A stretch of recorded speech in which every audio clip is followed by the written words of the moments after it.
안녕하세요. 213 19기 훈련자 선정휘입니다. 오늘 하나님께서 우리에게 주신 말씀은 시편 130장 1절부터 8절까지입니다. 시편 130장 1절부터 8절까지 함께 읽겠습니다. 여호와여, 내게 깊은 곳에서 주께 부르짖었나이다. 주여, 내 소리를 들으시며 나의 부르짖는 소리에 귀를 기울이소서. 여호와여, 주께서 죄악을 지켜보실진대 주여, 누가 서리이까? 그러나 사유하심이 주께 있음은 주를 경외하게 하심이니이다. 나 곧 내 영혼은 여호와를 기다리며 나는 주의 말씀을 바라는도다. 파수꾼이 아침을 기다림보다 내 영혼이 주를 더 기다리나니 참으로 파수꾼이 아침을 기다림보다 더하도다. 이스라엘아, 여호와를 바랄지어다. 여호와께서는 인자하심과 풍성한 속량이 있음이라. 그가 이스라엘을 그의 모든 죄악에서 속량하시리로다. 아멘. 시편 130장은 너무도 유명하고 인터넷을 찾아보면 수많은 주석을 볼 수 있는 구절입니다. 하지만 이번에는 전적으로 저의 믿음의 눈으로 보는 아주 주관적인 저의 개인적 묵상 내용을 나누고자 합니다. 먼저 제 자신에게 질문을 해봅니다. 무엇이 절망의 늪일까요? 왜 여호와께서 내 기도에 귀를 기울여야 할까요? 무엇이 죄일까요? 주의 경외함이란, 내 영혼이란, 여호와의 풍성한 구속이란, 이 모든 죄 속에 죄악에서 구속하시리로다라는 또한 이런 의미는 과연 무엇일까요? 제 자신에게 이런 질문을 좀 해봤습니다. 이 질문의 핵심으로 하나를 꼽는다면 저는 죄라고 생각합니다. 과연 이 죄란 무엇일까요?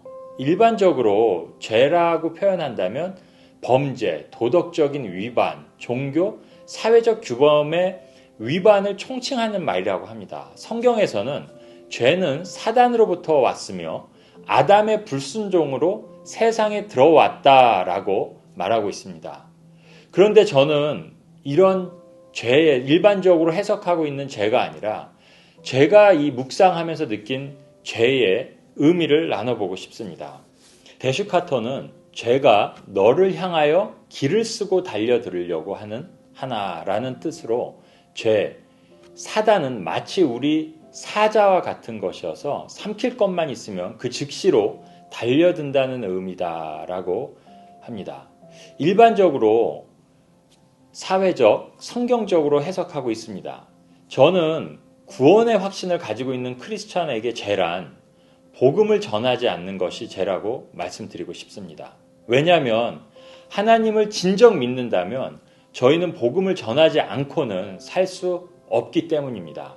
출애굽기 32장 33절에는 여호와께서 모세에게 이르시되 누구든지 내게 범죄하면 그는 내가 내 책에서 지워버리리라 라고 하십니다.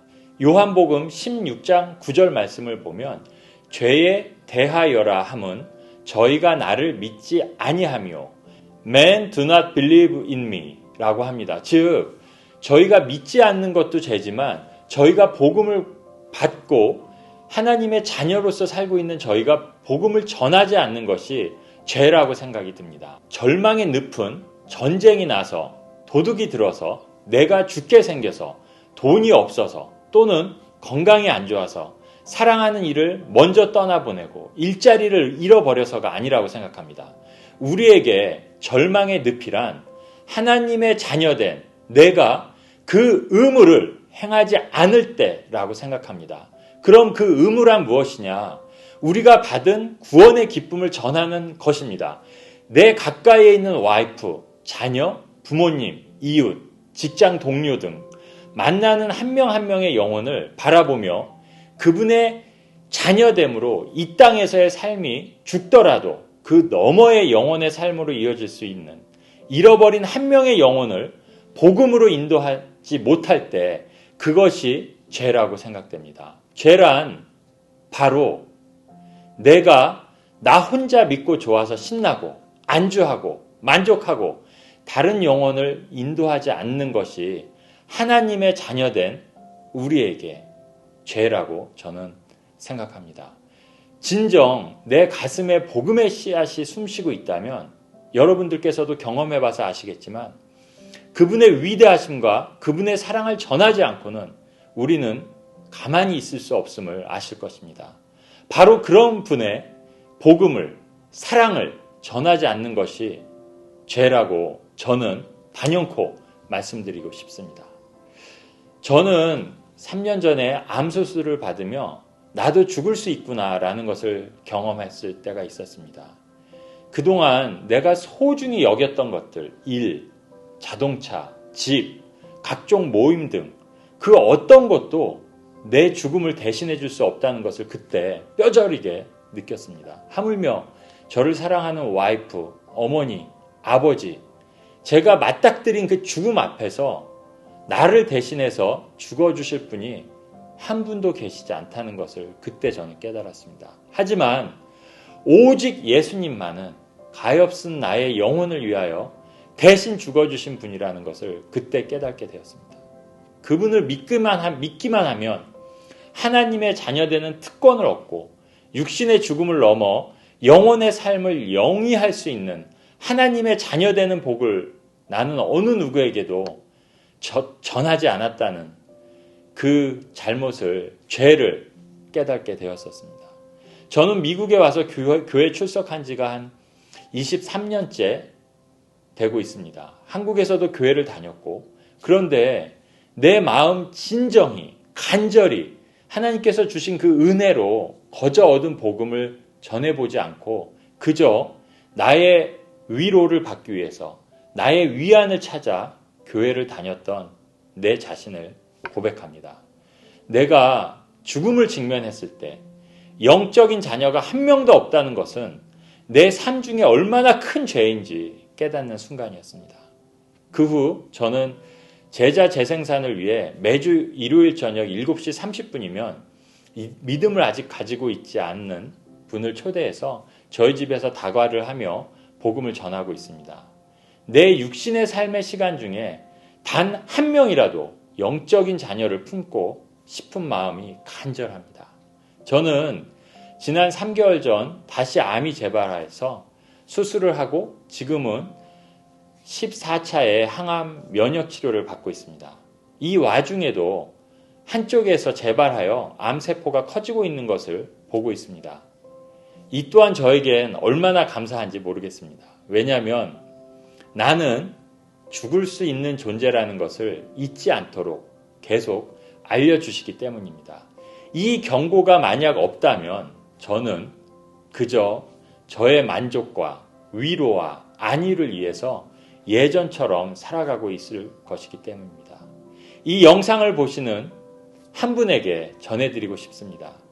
만약 당신이 하나님의 자녀라면 복음을 전해야 하는 의무를 하시길 바랍니다.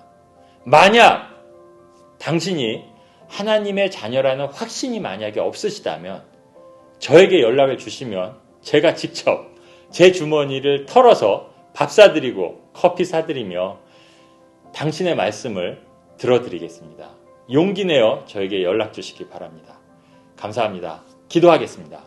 하나님 아버지, 죄성으로 가득한 제 자신을 제자 삼아 주셔서 감사합니다. 저 대신 죽음으로 십자가에 못 박혀 죽으신 예수님을 믿고 그 예수님을 믿는 저희들에게 영원히 살 수 있는 복음을 주신 것에 감사합니다. 이 거저 얻은 복음이 저로 인해서 썩어 없어지지 않고 저 한 명을 통해서 다른 한 명의 잃어버린 영혼을 인도하고 찾을 수 있는 데 사용하여 주시옵기를 기도드리옵나이다. 오늘 이 영상을 함께하는 형제 자매 중에 아직 복음을 갖지 않은 믿음이 없는 한 분이 계시다면 그 분의 마음을 터치하여 주셨고 성령님이 함께 하셔서 하나님의 인도하심에 복음을 받아들일 수 있는 시간이 될 수 있도록 허락하여 주시옵소서. 이 모든 말씀 우리 주 예수 그리스도 이름으로 기도드렸습니다. 아멘.